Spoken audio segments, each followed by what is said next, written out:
Bismillahirrahmanirrahim. Assalamualaikum warahmatullahi wabarakatuh. Alhamdulillahilladzi arsala rasulahu bil huda wa dinil haqq liyudhhirahu 'alad dini kullih wa kafa billahi syahida. Asyhadu an la ilaha illallah wahdahu la syarika lahu wa asyhadu anna Muhammadan 'abduhu wa rasuluh. La nabiyya wa la rasula ba'dah. Allahumma shalli wa sallim ala sayyidina Muhammad wa ala alihi wa ashabihi wa man tabi'ahum bi ihsanin ila yaumiddin. Allahumma la sahla illa ma ja'altahu sahla wa anta taj'alul hazna idza syi'ta sahla. Amma ba'du. Ayah bunda, bapak ibu, wali santri dan jamaah kajian yang dimuliakan Allah. Sehat semua Pak? Ibu-ibu sehat? Alhamdulillah. Senantiasa akan dihisab sehatnya kita oleh Allah Subhanahu wa taala. Nabi mengingatkan, lang tazulu qadama 'abdin yaumal qiyamah hatta yus'ala an arba. Besok kita akan ditanya tentang 4 hal di akhirat itu ya. An umrihi fima afnahu. Usia, untuk apa usia kita dihabiskan? Maka setiap kita punya jawaban, dan jawabannya tergantung apa yang kita lakukan hari ini ya, umur kita. Wa an ilmihi ma amila bih, tentang ilmunya. Kita punya tanggung jawab setelah ngaji kesana kemari, dapat ilmu, apakah diamalkan ataukah tidak, itu pasti akan ditanya oleh Allah Subhanahu wa taala. Jangan pernah berpikir mending rak ngaji, rak ditakoni gitu ya. Karena ndak ngaji itu sudah sebuah kebodohan dulu. Sebelum bodoh sudah bodoh dulu orang nggak mau ngaji itu ya. Jadi kebodohan sebelum kebodohan itu nggak mau ngaji. Jadi ngaji itu bukan kebetulan Pak, Ibu nggih. Jadi jenengan kok suka ngaji itu anugerah itu. Nah, sampai Nabi membuat indikator kebaikan cinta Allah itu salah satunya man yuridillahu bihi khairan yufaqihu fiddin. Siapa dikehendaki oleh Allah jadi baik ya, salah satunya adalah dimudahkan paham ilmu agama. Jadi tidak mungkin orang bisa baik tanpa ilmu agama, tidak mungkin ya. Pasti keliru kalau baik tanpa ilmu, pasti keliru itu. Ada orang baik, kebaikannya banyak banget, sosialnya tinggi. Tapi ketika meninggal dunia, orang-orang ditanya, gimana Pak, baik gak? Baik, sayang tidak sholat. Tidak sholat itu baik atau buruk? Tidak sholat Pak. Buruk banget di hadapan Allah. Di hadapan orang, ini baik Pak, sayang tidak sholat. Itu yang terjadi kadang, orang baik tanpa ilmu ya. Dia nggak muslim tapi baik, kasihan ya, nggak masuk surga gitu ya. Karena masuk surga syaratnya 1, iman ya, illalladzina amanu. Maka besok akan ditanya ilmu yang didapatkan ya. Wa an jismihi fima ablahu, tentang jism, kesehatan kita ya. Fisik kita akan ditanya oleh Allah, untuk apa digunakan dulu ya. Ada sebuah ayat dalam surat At-Tin itu ya, wal asri ya, wattini wazzaitun wa turi sinin wa hadal baladil amin laqad khalaqnal insana fi ahsani taqwim. Kami telah menciptakan manusia dalam bentuk yang terbaik ya. Kemudian Allah sampaikan summa raddadnahu asfal. Apa asfal? Kami kembalikan ke kondisi yang paling ya, aspal. Aspal itu bahasa Arab Pak itu. Artinya apa? Di bawah. Ya. Illa, kecuali alladzina amanu wa amilus sholihat falahum ajrun ghairu mamnun. Ghairu mamnun, ghairu maqtu, pahala yang nggak akan putus. Itu siapa? Mereka yang di saat sehatnya, fisiknya masih muda, kokoh, dia senantiasa lakukan ibadah yang terbaik. Misal bapak-bapak ini, kalau pas sehat, 5 waktu, tepat waktu, berjamaah di masjid. Begitu sakit tidak bisa aktivitas ke masjid, sholatnya di rumah, pahalanya sama dihitung ketika sedang sehat dan di masjid. Nah, tuh bahkan waktu sehat itu manfaatkan sebaik-baiknya. Fi wa an malihi, 4 yang terakhir harta ini yang paling berat harta ini ya. Dari mana dapat, kemana dihabiskan. Nah, ini tentang harta, hisabnya berat. Nah, ini 4 hal yang wajib kita renungi agar kita punya jawaban kalau di hadapan Allah Subhanahu wa taala. Tema kita pagi ini apa? Jauhi perbuatan jahiliyah. Ini ada kitab Syarah Masail Jahiliyah.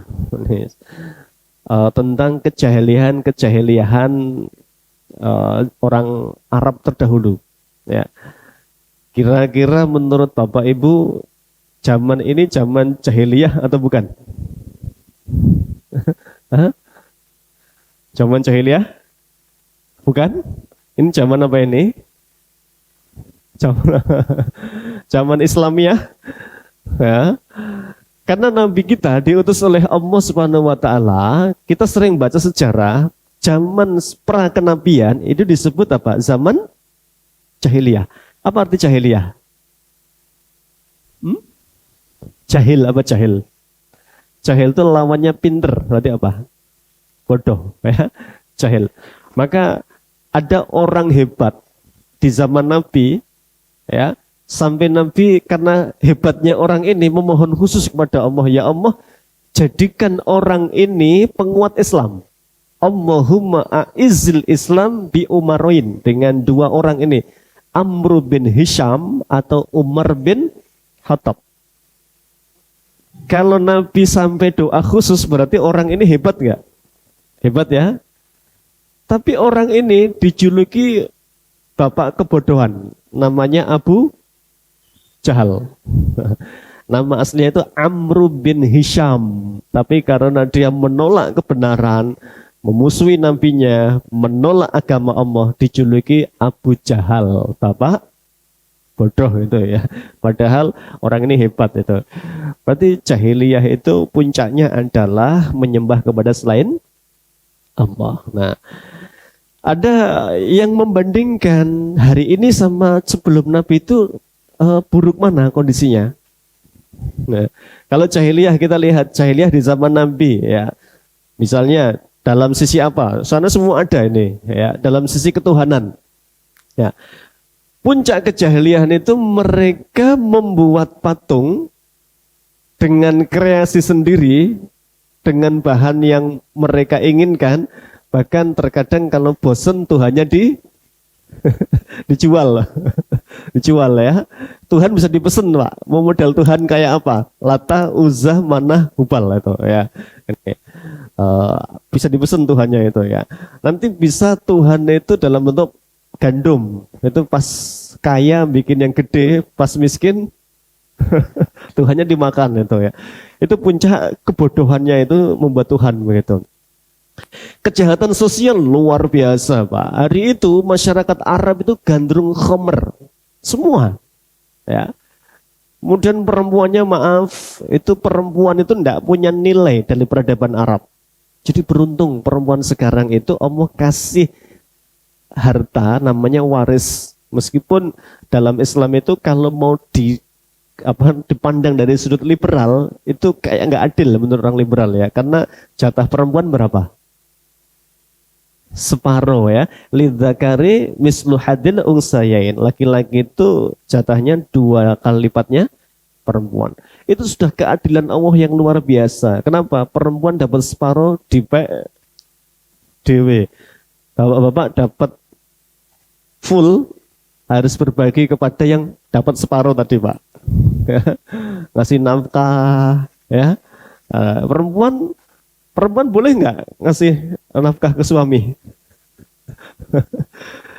Boleh nggak perempuan zakat ke suami? Boleh. Jadi misalnya perempuannya lebih kaya, terus ngitung-ngitung ini mau Ramadan, bisnis online-nya sudah tembus berapa gitu, terus suaminya mesake gitu ya, terus Mas tak zakati ya gitu. Boleh nggak?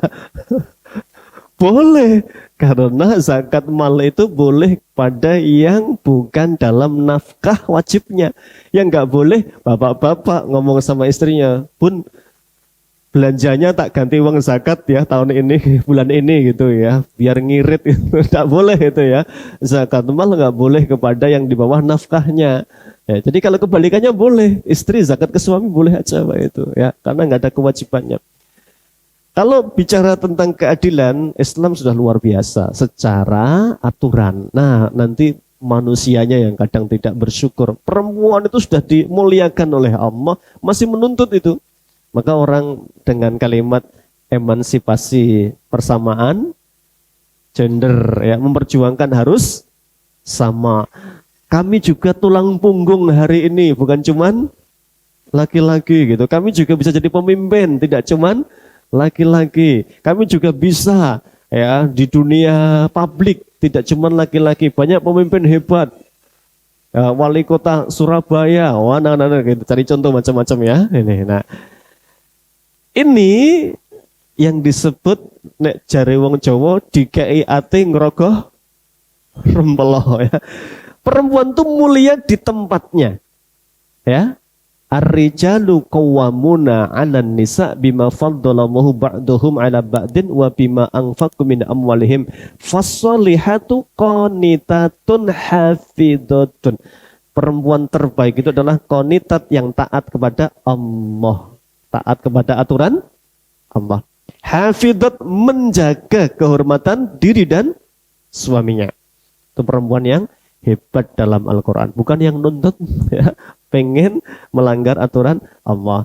Jadi jahiliyah dulu perempuan tidak cuma tidak dapat warisan, bahkan dibunuh. Ya. Dibunuh. Wa yastahyuna nisa'akum, perempuannya dijual, ya, dijadikan maaf pelacur dan lain sebagainya, dibunuh itu. Yang laki-laki sukanya perang zaman dulu. Paling bangga dengan kelompoknya. Ya, bangga dengan kelompoknya. Jadi orang Arab dulu itu mereka punya keyakinan itu ma'ana illa min ghaziyatin. Ya saya itu benar tidaknya tergantung kelompok gitu. Ada sebuah cerita yang menarik ketika dulu ada nabi palsu, namanya siapa? Musailamah Al-Kadzab. Itu di zaman sahabat Abu Bakar As-Siddiq. Diutuslah beberapa tokoh karena ini kuat banget nih Musailamah ini, punya pasukan, punya daerah kekuasaan yang kuat itu. Nah, satu hari diutuslah Khalid bin Walid ya ke satu daerah pendukung Musailamah. Pertanyaan Khalid tuh nguji dulu. Kalian yakin Musailamah itu nabi? Kami sama sekali nggak yakin gitu. Kata pengikutnya itu. Ya. Kalian yakin Muhammad itu nabi dan penutup para nabi? Kami yakin sepenuhnya Muhammad adalah rasul dan penutup para nabi. Kenapa kalian masih mengikuti Musailamah? Karena Musailamah dari suku kami, maka apapun yang dia omongkan kami bela dia gitu. Sementara Muhammad dari suku kalian Quraisy gitu, saya tolak Muhammad itu. Jadi jahiliyah itu luar biasa dulu ya. Dia tahu Musailamah itu pendusta, bodoh, ditantang coba buat satu surat dari Al-Quran. Dia langsung buat fil. Wama adrakamal fil, gajah. Tahukah kamu gajah? Apa itu gajah? Gajah tok yang ngomong. Batnuhu kabir, watangnya gede, anfuhu tawil, hidungnya panjang itu. Ada kalimat mutunya nggak di sini? Nggak ada, Pak. Pengikutnya tuh ngerti semua, dia bodoh itu. Tapi Musailamah dari suku kami, sementara Muhammad dari suku kalian. Kami tolak Muhammad, kami ikut Musailamah. Separah itu dulu orang-orang Arab itu. Nah, sekarang sama ya. Ada pengajian beda pendapat ribut itu kan ustadzmu bukan ustadzku. Ya, ini ustadzmu itu bukan ustadz sunnah ya. Lu aku ustadzku malah wajib kok gitu ya. Yang sini ustadz makruh, ustadz haram, ustadz mubah gitu ya. Gara-gara rebutan ustadz sunnah itu. Itu jahiliyah nggak itu? Jahiliyah nggak? Jahiliyah ini namanya jahiliyatul ma'asir, jahiliyah modern Pak ini, fanatik kepada siapa? Kelompok dan gurunya gitu. Musailamah itu keliru, tapi boloku kuwi masalah gitu ya. Ini harus saya ikuti dia. Ini contoh kejahilian. Nah, apakah kejahilian itu hilang dengan diutusnya Nabi? Iya. Allah berfirman dalam surat Al-Jumu'ah ayat yang kedua ya, di situ Allah berfirman huwallazi ba'asa fil ummiyina rasulan minhum yatlu alaihim ayatihi wa yuzakkihim wa yu'allimuhumul kitaba wal hikmah wa in kanu min qablu lafi dhalalim mubin. Allah telah mengutus ke dalam bangsa yang ummi. Apa ummi?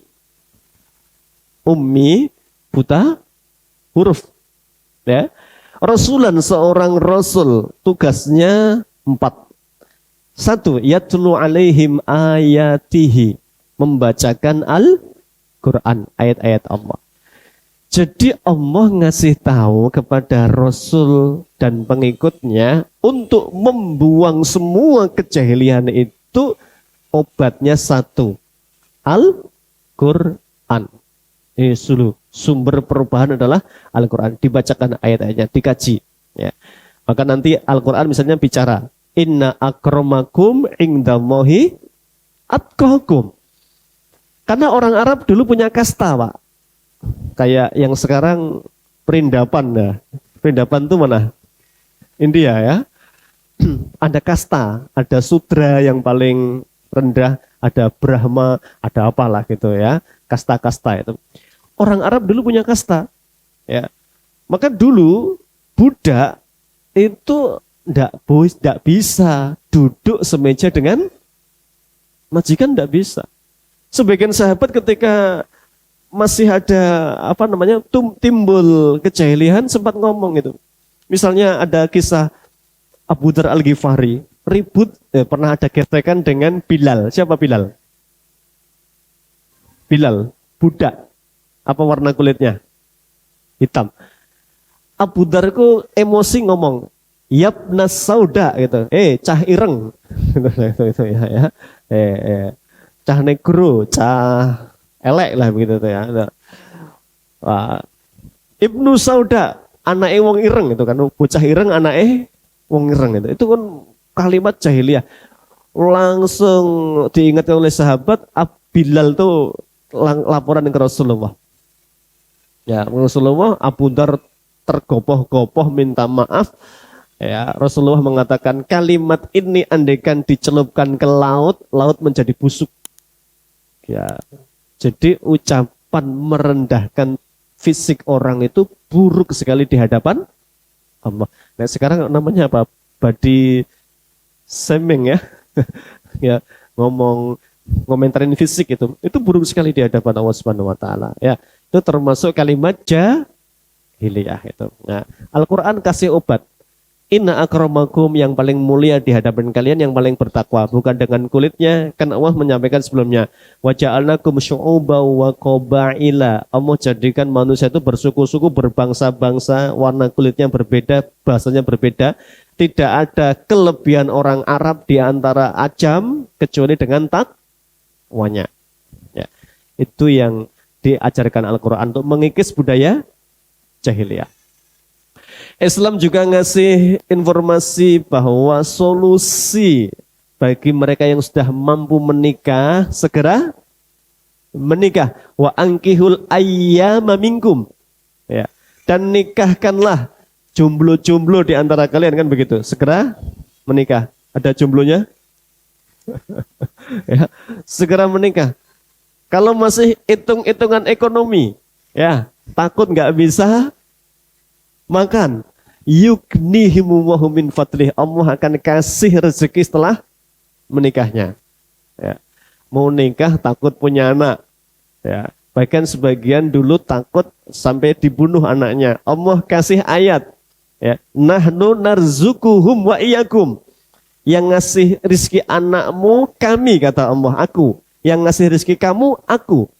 Berarti nggak ada anak ngentekke rezekine wong tua itu nggak ada. Anak bawa rezeki, orang tua punya rezeki. Itu ditekankan dalam Al-Quran.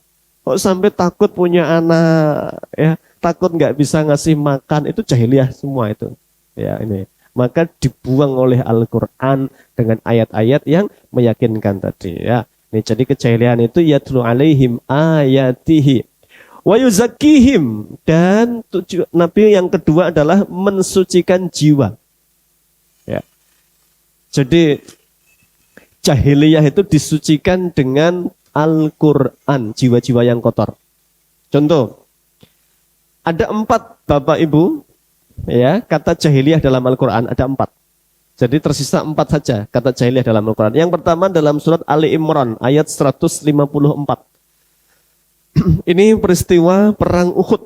Jadi perang Badar dibahas di surat Al-Anfal, perang Uhud di surat Ali Imran, nanti perang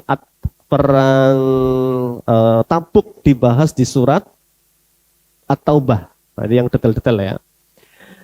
Kali ini bicara tentang perang Uhud. Menang apa kalah dulu? Saya tanya. Perang Uhud kalah. Ada yang pendapat menang? Menang. Sudut pandang mana itu kesimpulannya bisa beda. Ya. Kalah kalau bicara hari hanya. Karena hampir menang, pasukan pemanah tidak disiplin. Ya. Kemudian mereka turun mengambil ghanimah. Pasukannya Khalid bin Walid melihat ada peluang cakep ini, maka mereka menduduki posnya pemanah.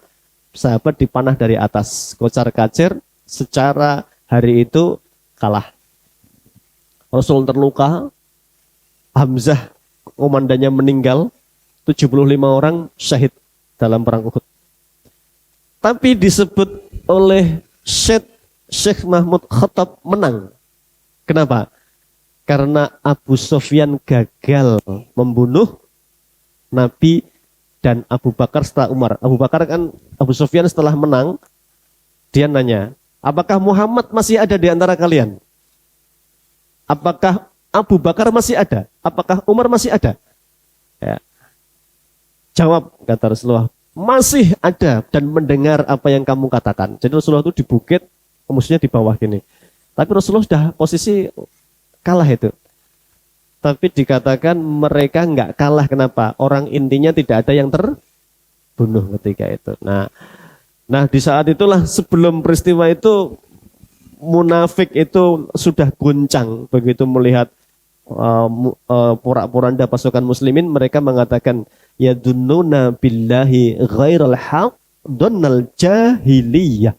Mereka berprasangka kepada Allah dengan prasangka jahiliyah. Mereka menanyakan, mana katanya setiap perang mau ditolong sama Allah? Mana Allah kok nggak nolong sampai kocar-kacir begini? Jangan-jangan Allah ngasih apa nih? PHP gitu ya. Jadi nggak bener nih Allah ini ninggalkan kita. Nah, prasangka itu disebut oleh Allah prasangka jahiliyah. Jadi prasangka negatif kepada Allah itu prasangka jahiliyah. Allah tidak adil.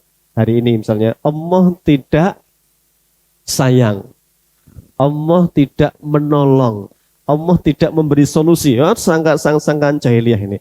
Maka ini yang disebut pertama. Ya. Jadi jiwa yang kotor itu jiwa yang suudon kepada Allah. Maka Bapak Ibu, takdir itu wajib diimani baik dan buruknya. Ya. Yang terjadi hari ini, Allah sudah tahu atau baru tahu setelah terjadi? Sudah tahu. Makanya tugas kita itu hanya ikhtiar, kemudian tawakal. Hasilnya serahkan kepada Allah. Maka termasuk rezeki kan. Rezeki itu yang paling banyak dirisaukan ya Pak. terutama oleh pencari nafkah. Bapak-bapak itu diamnya mumet ya. Ketoke yo anteng tapi yo sirahe jane ngeluh nih. Tanggal berapa nih, Pak? 26 ya. Wayahe bayar iki kan ngeluh gitu ya. Timbang ngeluh semangat ngaji wae gitu ya. Gitu kan gitu. Aneh ibu pikirannya ya. Apa Bu pikirannya Bu? Sama, oh ya, alhamdulillah kalau sama. Tak kira pikirannya ganti opo ya warnane, ya, kendaraannya opo ya, mosok wis 5 tahun tak ganti, terus macam-macam gitu ya. Ya ini ya. Jadi tugas bapak mencari nafkah, tugas ibu nghabiskan nafkah ya. Ya berbagi tugas lah ya kita ini. Rezeki paling dirisaukan maka ada doanya kita ini ya. Doa paginya. Ada ingat-ingat Allahumma inni a'udzubika minal hammi wal hazan. Ini doa pertama Nabi. Ya Allah, jauhkan aku dari gundah gulana. Mikirkan rezeki, mikirkan masa depan anak-anak. Dipikir iya, tapi jangan sampai negatif ya. Kita bicara tentang optimisme. Kita yakin setiap anak sudah Allah titipkan apa? Rezeki. Orang tua tinggal jemput sepiye carane sak pintere. Jangan kalah sama manuk kata Rasulullah ya. Burung itu punya pikiran enggak burung, Bu? Ini akhir pekan, manuk terbang hari ini mikir enggak? Sesuk piye yo rasa kerja dina Minggu tengok-tengok wareg itu. Manuk bisa enggak manuk mikir? Enggak bisa, Pak. Manuk itu ngelih terbang kenyang pulang. Besok dipikir besok gitu. Lan jenengan tuh luwih pinter. Ya, bisa kan hari ini kerja gimana, besok berliburlah jalan-jalan, ngajak ke pantai, ngajak ke mana Bandungan untuk apa yang piknik yang sejuk lah ya gitu. Itu manusia. Ya. Maka kata Rasulullah, kalian kalau tawakalnya seperti burung, yakin mesti makan itu. Taktu himason taruh bitonan. Burung itu tidak ada. Burung berangkat kok balik weteng ngelih itu enggak ada, Pak. Hadisnya keliru berarti kalau ada itu. Burung mesti berangkat lapar pulang bitonan itu perutnya penuh. Terus dia tidurlah semalaman. Besok pagi ngelih terbang lagi gitu. Karena hidupnya cuma untuk makan dan berkembang biak kan burung itu. Kita kan diberi kecerdasan maka saru, memalukan kalau kita soal rezeki masih bingung, putus asa, bahkan naudzubillah ada orang-orang yang bunuh diri karena takut miskin dan lain sebagainya ya. Ini prasangka jahiliyah itu adalah prasangka buruk kepada Allah. Sampai Allah itu nanti dalam hadis qudsi mengatakan begini, hadis qudsinya di buku Arba'in Nawawi. Ya ibadi, wahai hambaku, ya, sebelumnya kan Allah menyampaikan, inni haramtu dzulma ala nafsi fala tadzalamu wa ja'altuhu 'alaik bainakum haram fala tadzalamu. Hamba-hambaku, aku haramkan kezaliman untuk diriku dan aku haramkan untuk kalian, maka jangan saling berbuat zalim. Berikutnya kan ya ibadi kullukum dhalun illa man hadaituhu. Hai hamba-hambaku, semua kalian tersesat kecuali yang aku beri hidayah. Maka mintalah petunjuk kepadaku. Ya ibadi wahai hambaku, kullukum ja'iun, setiap kalian lapar, kelaparan. Ilamat an abtuhu, kecuali yang aku beri makan. Mintalah makan kepadaku, aku beri makan kalian. Allah sampai sedetail itu, Pak. Urusan ngelih aja suruh minta sama Allah. Sampai sahabat itu bertanya-tanya. Berikutnya kan, ya ibadi, wahai hambaku, kalian semua telanjang, kecuali yang aku beri pakaian, mintalah pakaian kepadaku. Ada enggak ibu-ibu doa pagi, ya Allah minta gamis gitu. Ya, ya Allah minta sarapan gitu kan.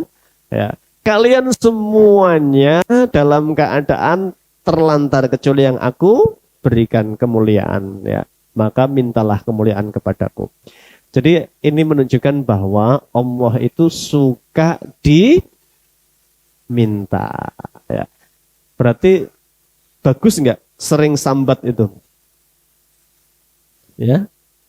Karena ada tulisan di bak-bak truk itu Ojo kokean sambat Gusti Allah urusannya okeh orang ngurusi awakmu tok gitu. Gitu ya. Gusti Allah itu repot enggak, Pak? Allah itu repot enggak? Enggak ya. Bahkan Allah suka sekali diminta. Maka jangan ragu mintalah kepada Allah. Sampai ditutup oleh kalimat hadis qudsi itu, wahai hambaku seandainya manusia pertama dan terakhir semuanya kumpul, semuanya minta kepadaku. Minta sugih kabeh, Pak. Wong sak donya iki njaluk sugih kabeh, Pak. Dikabulkan sama Allah. Kata Allah, mana kosot ingdi, tidak berkurang kekayaanku kecuali sebatas apa ini? Jarum dicemplungkan ke dalam laut kemudian diangkat. Itu yang nempel di jarum itu, Pak, yang diminta oleh makhluk sak donya sugih kabeh tadi. Berarti Allah kaya apa kaya banget? Ya. Lah kok masih ragu-ragu? Ya minta kepada Allah. Maka tinggal kita ini memantaskan diri biar dikasih. Gimana caranya? Ya pakai ilmu kan jemputnya. Man aroda dunia fa'alaihi bil ilmi. Siapa yang pengen sukses dunianya, dia harus punya ilmunya. Tidak cukup. Ini bukan zaman, ada judul buku dari Syekh Dr. Ragib Asirjani. Ini bukan zaman Abraha gitu. Jadi zaman dulu nabi-nabi itu beda, Pak. Allah perlakuannya kepada zaman dulu. Misalnya di zaman Nabi Musa. Ada hamba Allah miskin. Tinggal datang ke Nabi Musa. Nabi Allah, doakan kepada Allah agar kami jadi orang kaya gitu kan. Nabi Musa tinggal munajat sama Allah kan. Ya Allah, hambamu itu pengen kaya. Ada yang dikabulkan langsung ya. Langsung kaya raya. Nabi Isa, ya Allah, hambamu tuh pengen makanan. Maidah. Maidah itu prasmanan. Meja makan, isinya prasmanan, tinggal apa? Ngemplok. Ya. Itu turun dari langit, jelet gitu, tiap pagi. Ada mana, wasalwa, daging empuk banget, minuman yang segar luar biasa. Bayangkan Pak, rasa kerja tiap hari mangan enak itu. Coba umatnya Rasulullah bisa nggak orang kerja mangan enak? Nggak bisa. Rasulullah itu harus ikhtiar, tawakal. Nabi Sulaiman pengen pergi-pergi cukup naik apa? Angin. Nabi Muhammad mau ke Madinah dari Mekah hijrah harus diam-diam naik onta bermalam-malam sampai berpekan-pekan baru sampai kota Madinah. Berarti memang Nabi kita dan kita ini diperlakukan berbeda oleh Allah. Maka sebanyak apapun ikhtiar kita, itulah pahalanya. Nah maka nanti bapak-bapak itu amal terbaiknya itu salah satunya adalah ada dosa, Pak, yang nggak bisa dihapus dengan puasa, dengan sedekah, dengan sholat nggak bisa dihapus. Bisa dihapus hanya dengan satu apa? Bekerja mencari nafkah yang halal. Ya. Sampai Nabi memuji tangan yang apa ini? Kapalan. Saking banyaknya megang apa ini? Ya pacul atau arit atau sekarang megang apa ini? Motor kan, Gojek atau GoFood tuh apa mutar-mutar sedino itu ya sampai tangannya ini ya suami ini apa namanya ini sampai ireng tunteng yang sing wedok glowing. Ya ini kasbul mar'i biadihi, tangan yang diberkahi ini tangan yang ya tadi tidak bergantung kepada orang lain, dia hanya bismillah kerja tawakal kepada Allah. Itu yang dipuji oleh Allah, ini tangan-tangan yang pekerja keras itu ya, usahanya maksimal. Baik, yang pertama jahiliyah itu adalah prasangka jahiliyah apapun itu. Allah tidak sayang, Allah tidak menyiapkan rezeki, Allah nggak ngasih solusi, mana janji Allah, itu jahiliyah. Maka buang prasangka itu, bahwa apapun yang terjadi kita tidak pernah tahu, tugas kita ikhtiar, tawakal, hasil pasrah kepada Allah. Kalau sudah terjadi qadarullah, ini takdirnya Allah, wa masya'a fa'al. Jahiliyah yang kedua ini disebut dalam surat Al-Maidah ayat 50. Allah berfirman, afa hukmal jahiliyati yabghun wa man ahsanu minallahi hukman liqaumi yuqinun. Apa hukum jahiliyah yang ingin mereka kehendaki? Apa hukum jahiliyah itu? Hukum yang bertentangan dengan aturan agama, aturan Islam. Contoh ya, Islam memandang misalnya hubungan laki perempuan di luar pernikahan namanya zina. Hukumannya hanya 2. Kalau bukti ada, saksi ada, pengakuan ada, ya, sudah selesai ya urusan bukti dan lain sebagainya. Hukumnya tinggal 2. Kalau belum nikah dicambuk berapa kali? 100. Kalau sudah menikah dirajam. Ini hukuman dalam Al-Quran. Siapa yang menegakkan? Pemerintah. Kalau pemerintah nggak menegakkan, berarti kewajibannya gugur. Ya.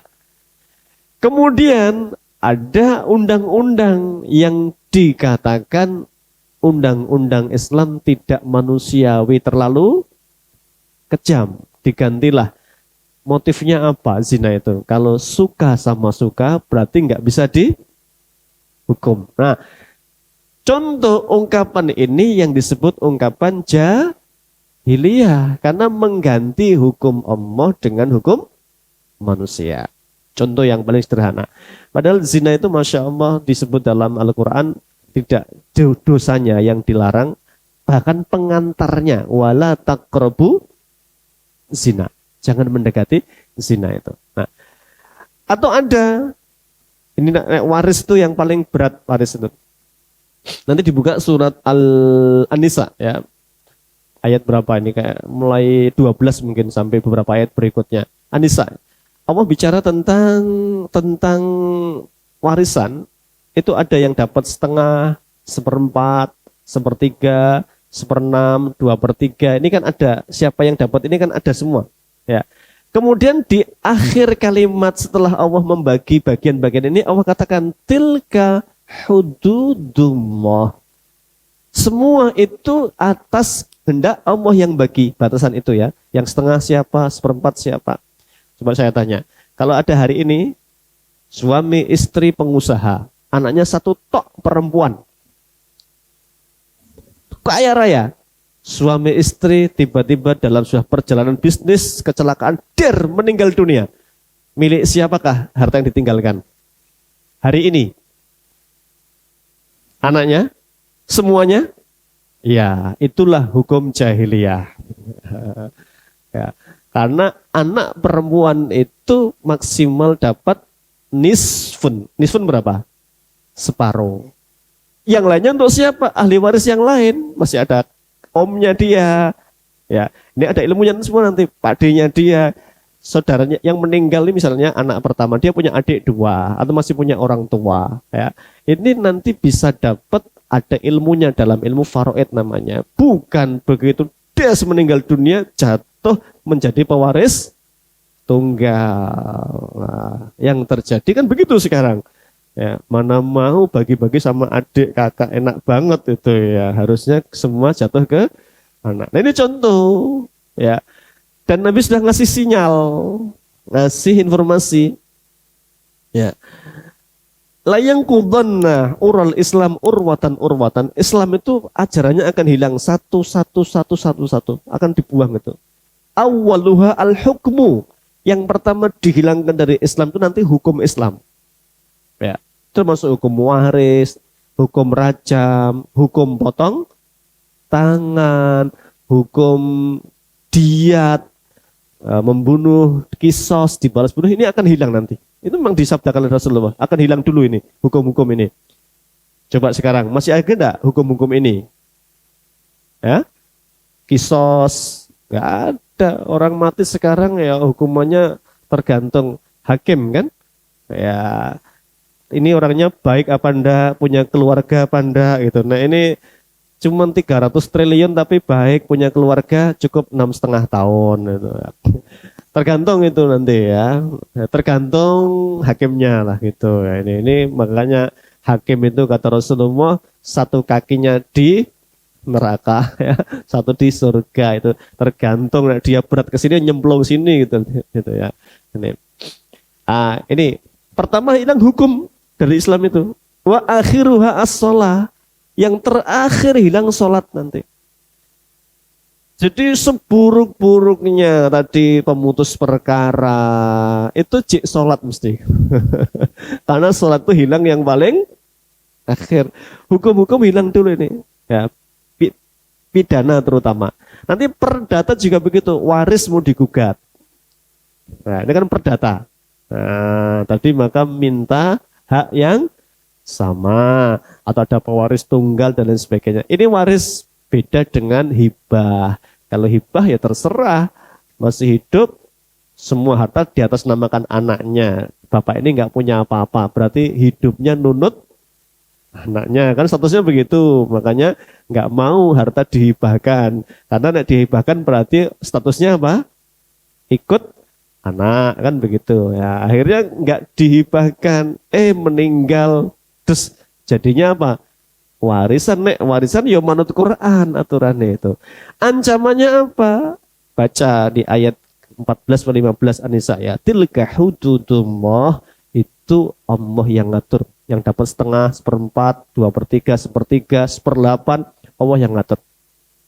Wa may yuti'illah wa rasulahu yudkhilhu jannat. Siapa yang manut aturan Allah ini termasuk dalam bab ini, Allah masukkan surga. Wa may yata'ad hududahu, tapi siapa yang membantah, melawan, ya, pakai aturan lain untuk melawan aturan ini, yudkhilhu naran, akan dimasukkan ke dalam nar, bahkan kalimatnya khalidan fiha, bisa kekal di dalamnya. Kapan bisa kekal? Kalau dia sengaja membuang hukum Allah mengganti dengan hukum yang lainnya. Nah, ini contoh Bapak Ibu tentang hukum jahiliyah. Al-Maidah ayat 50. Afa hukmal jahiliyah. Nah, ini. Padahal Allah katakan waman ahsanu minna hukman, siapa yang lebih baik daripada hukum Allah? Ada enggak? Enggak ada. Alaihissallahu bi ahkamil hakimin, bukankah Allah hakim yang paling adil? Allah yang paling pas aturannya. Karena aturan Allah yang paling adil, paling maslahat, paling pas aturan Allah Subhanahu wa taala. Islam itu datang untuk merawat 5. Tuh 2, 3, 4, 5. Doruriyatul khamsah. Islam datang untuk 1, menjaga agama. Maka biar orang tidak menistakan agama, termasuk menistakan agama itu murtad. Itu kan ngece sama Allah. Wah, aku tak pindah wae ora cocok karo agamane Allah itu. Itu kan kalimatnya kan seakan-akan begitu, ngece. Maka dia murtad, pindah agama, nganggap Islam elek, ganti yang lain itu.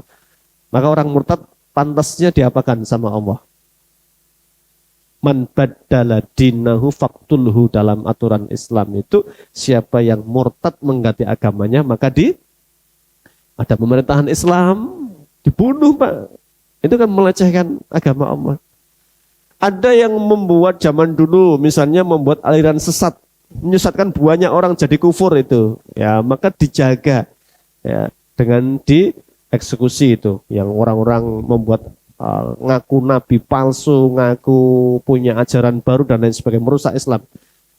Yang kedua, menjaga jiwa. Maka dalam Islam itu hukum yang paling pas bagi pembunuh apa? Kutiba alaikumul qisasu, diwajibkan kalian menegakkan hukum qisas. Apa qisas? Ya.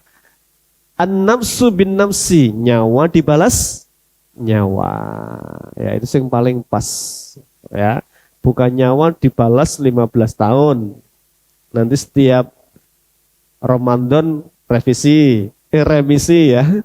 Setiap 17 Agustus remisi ping 3 setahun, pas ulang tahun apa remisi meneh itu. Ya, entek hukumannya nanti ya. Nah, Islam tegas, qisas, diat, memaafkan. Nah, itu boleh saja. Tapi hukum Islam ini fungsinya untuk memberikan dampak jerah. Menjaga keturunan, maka Islam paling keras menghukum pelaku zina. Sampai Allah sampaikan wala taqrabu zina. Zina itu terjadi karena sesuatu yang berlebihan. Apa misalnya? Hubungan laki perempuan ya di luar nikah, pacaran dan lain sebagainya. Ya. Hal yang wajib diluruskan sekarang itu banyak, terutama yang orang berada. Saya diundang misalnya untuk ngisi pengajian tunangan. Itu sudah di hotel, dua belah keluarga sudah dihadirkan, rame-rame, wis yang jelas mewah. Ya, ustadznya diundang untuk memberi tausiah tunangan. Dalam Islam namanya khitbah. Khitbah. Ya. Khitbah itu proses, itu belum apa-apa.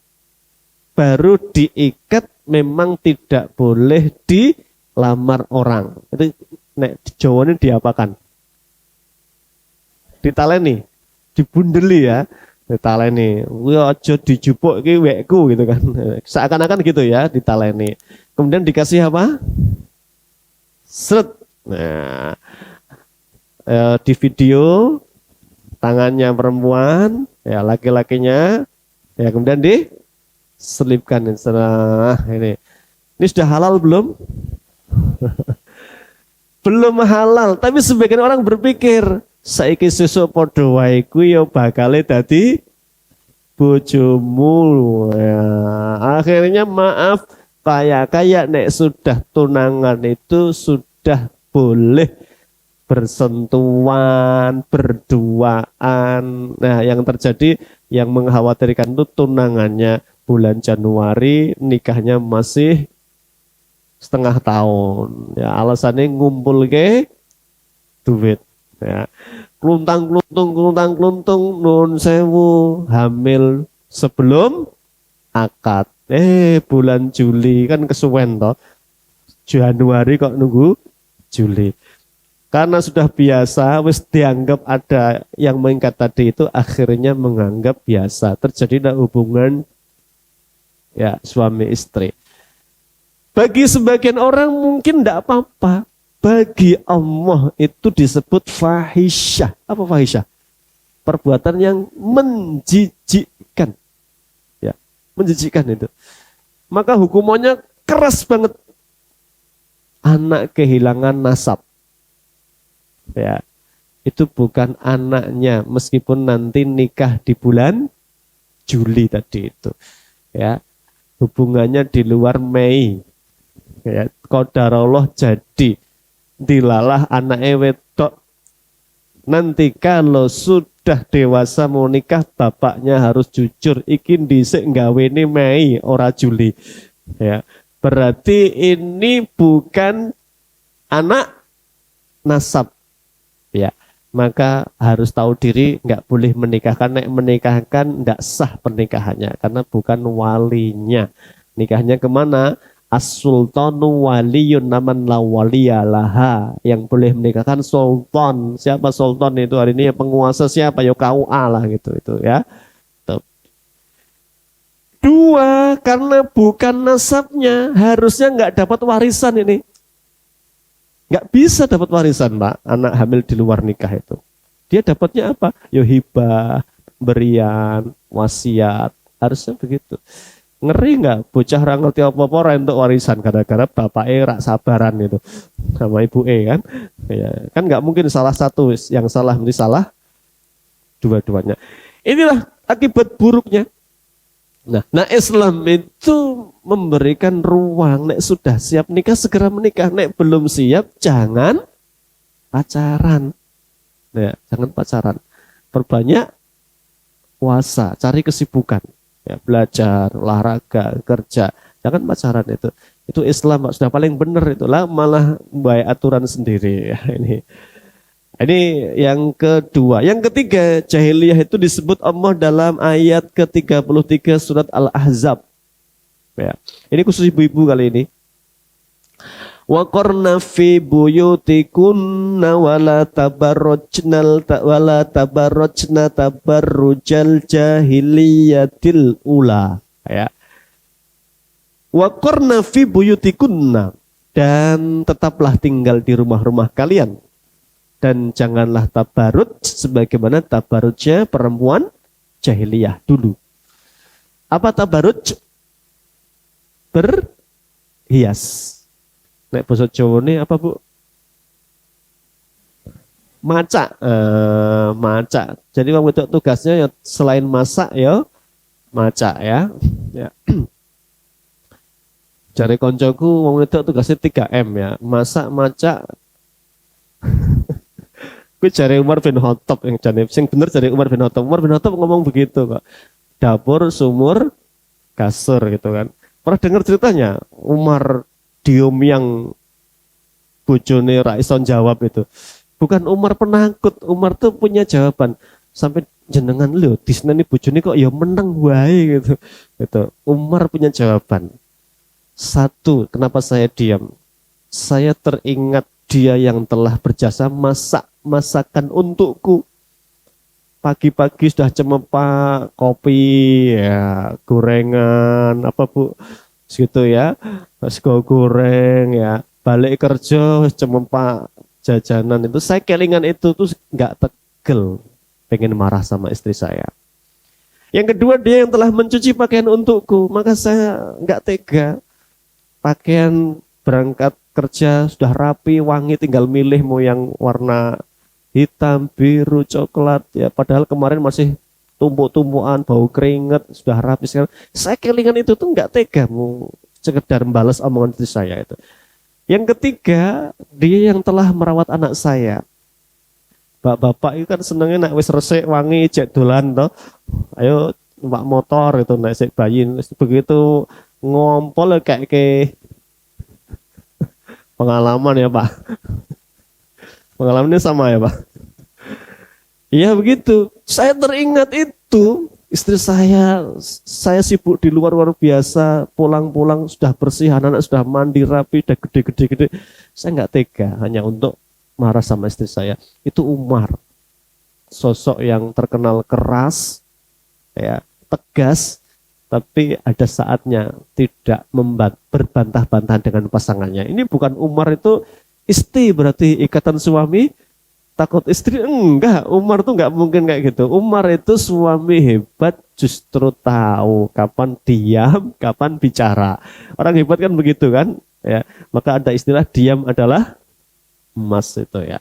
Nah, maka tugas tadi Bu, jane ya kata Umar, masak, nyuci, didik, tugas siapa?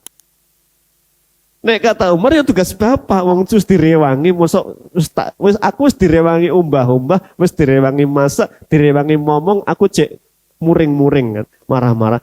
Aku ya sadar diri kata Umar begitu. Nah, memang iya Pak. Ya. Memang tugas perempuan itu apa? Taat sama suami. Nah, begitu suami ngomong, "Dek masak, Dek umbah-umbah, Dek ngomong anak." Nah, akhirnya istri yang baik taat sama bapak-bapak, ya bapak cocok taat gitu ya. Jangan cari menangi ya, wong kita tuh cari benarnya. Insya Allah sudah pas bahwa suami istri itu harus sadar Nabi yang terbaik. Kalau udah di rumah menanggalkan seakan-akan kedudukan nabinya menjadi suami yang baik. Ada kotor yang ngambil sapu di sapu, ada piring numpuk yang ngambil piring ya dicuci. Itu Nabi kita ya, sosok yang luar biasa. Baik, kembali ke tabarruj tadi. Maka perempuan itu ya tempat terbaiknya Allah kasih petunjuk di surat Al-Ahzab ini. Di mana? Di rumah. Tempat terbaiknya. Pokoknya di rumah. Ya. Aktivitasnya, sholatnya yang terbaik di rumah. Berbakti kepada suaminya terbaik di rumah. Kalau kondisi menuntut harus keluar, Islam tidak melarang. Maka boleh, jangan kalian larang perempuan-perempuan kalian untuk ke masjid. Ada kalimat Nabi melarang ya. Jangan dilarang kalau mau ke masjid selama bisa menjaga diri dari fitnah. Mohon maaf, nanti mau taraweh nggak apa-apa. Ya. Ibunya mau taraweh. Yang penting tidak menimbulkan fitnah. Fitnah itu apa? Ya misalnya ning omah rak tahu parfuman, taraweh malah parfuman, ya jas itu ya, bikin nggak khusyuk jamaah laki-laki, parfumnya sopo gitu ya. Tuh. Kemudian ya dibuat lenggak-lenggok jalannya, karena itu yang dibenci oleh Allah. Tapi tempat terbaik tetap di rumah. Sekali lagi ada kebolehan, ada keutamaan. Nah, boleh berarti ini namanya boleh ya, silahkan. Tapi keutamaan tentu yang terbaik. Aisyah itu tahu nggak sih sholat di masjid Nabi pahalanya 1000 kali lebih baik daripada sholat di tempat selainnya? Tapi Aisyah tetap sholat di rumah. Padahal untuk masuk masjid Nabawi tinggal buka lawang ngelangkah. Tapi Aisyah sholatnya di rumah. Gitu.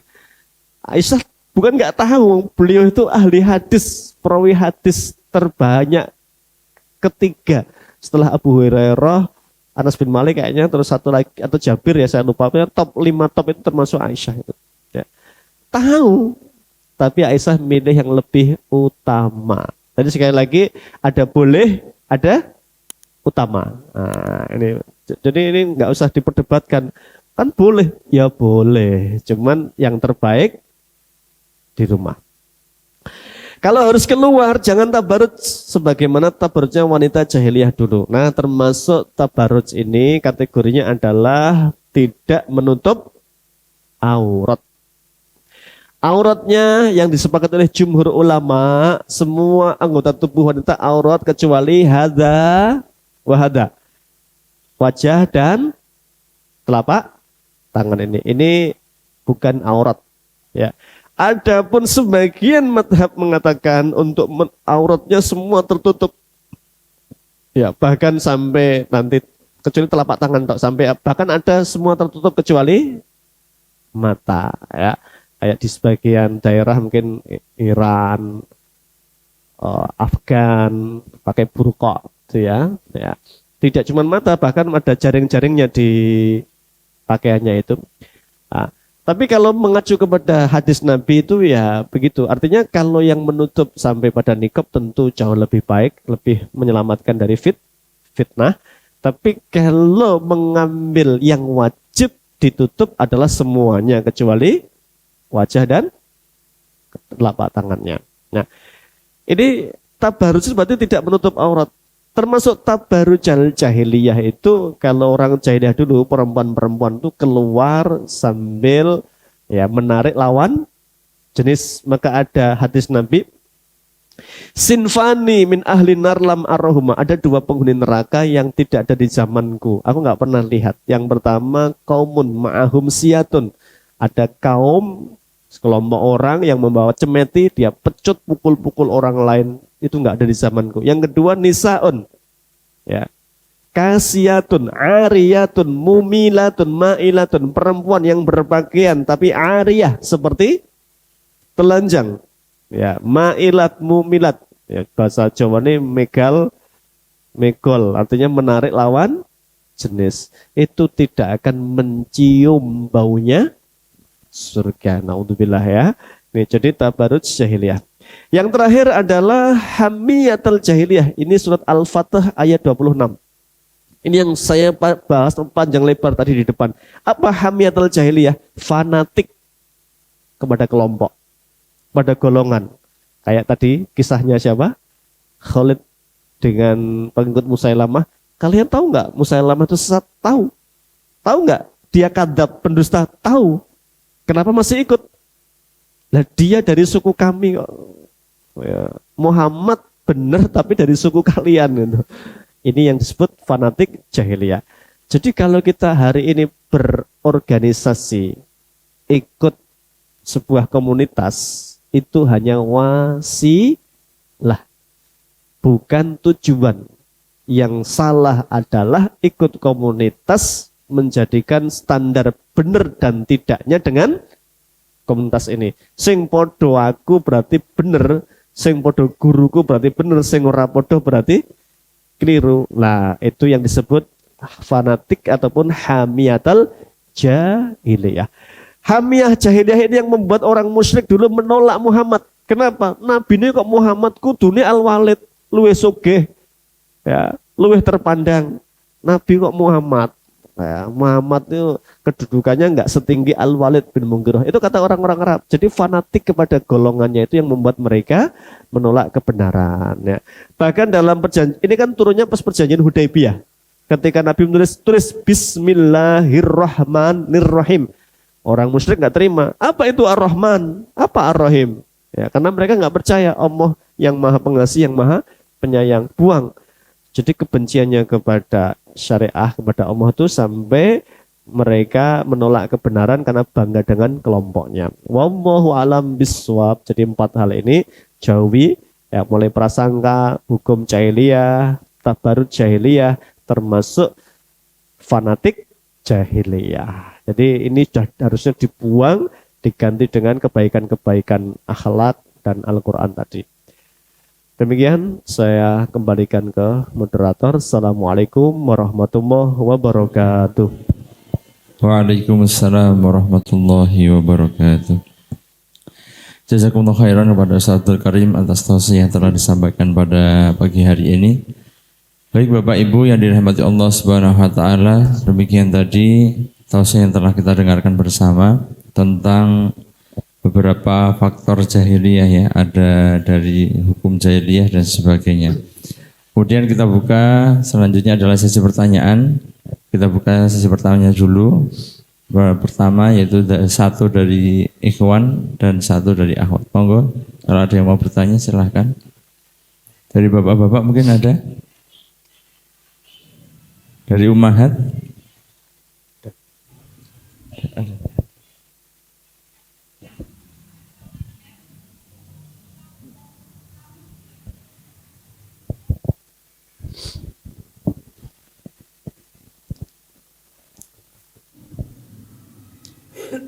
Bismillah, Assalamualaikum warahmatullahi wabarakatuh. Izin bertanya Ustadz, tadi yang Islam menjaga 5 hal baru disampaikan 3. Yang 2 apa Ustadz? Jazakallah khair. Assalamualaikum warahmatullahi wabarakatuh. Assalamualaikum warahmatullahi wabarakatuh. Ya, maaf. Dururiyatul khamsah, ya, 5 hal yang dijaga oleh syariah atau syariah turun untuk menjaga 5 hal. 1, menjaga agama, namanya hifdzuddin. Maka nanti ada hukuman bagi yang melecehkan Islam, ya, agar dijaga Islam ini, ya. Yang kedua, hifdzun nafs, menjaga nyawa. Maka nyawa dibalas nyawa adil, ya. Yang ketiga tadi hifdzul nasl, menjaga keturunan. Maka diperintahkannya menikah, diharamkannya zina. Karena zina itu merusak keturunan, zina itu, ya. Yang keempat adalah lihifdil mal, menjaga harta. Maka disyariatkan hukum potong tangan dalam Al-Quran itu. Wassariqatu faqta'u aydiyahuma. Pencuri laki-laki, pencuri perempuan, kalau sudah sampai nisabnya, maka dipotong tangannya. Kenapa? Jaza'an bimana kala minallah. Itu hukuman dari Allah untuk memberikan dampak jera, ya. Itu menjaga harta, ya. Termasuk menjaga harta itu Islam wajib mengeluarkan zakat bagi yang sudah mencapai nisab. Kenapa? Agar harta itu berkembang. Jadi harta zakat itu kan an-nama wa ziyadah, berkembang. Maka dengan dizakati agar harta itu juga menyeluruh kepada orang-orang yang membutuhkannya. Yang kelima adalah tadi lihifdil mal, kemudian lihifdil akli, menjaga akal. Maka diharamkannya khomer, karena khomer itu merusak akal sehat, ya. Jadi menjaga akal sehat. Dan insya Allah dalam Islam itu tidak ada kebenaran yang tidak masuk akal. Kalau belum bisa menerima, akal kita saja yang terbatas. Ya, ini sebenarnya nggak ada yang nggak masuk akal. Jadi itu 5, ya. Ini bisa dibuka di dalam kitab Al-I'tisam karangan Imam Asy-Syatibi. Ada 5 hal yang disebut dururiyatul khamsah. Demikian. رب لك الكون ينادي وفق من جاءك يسعى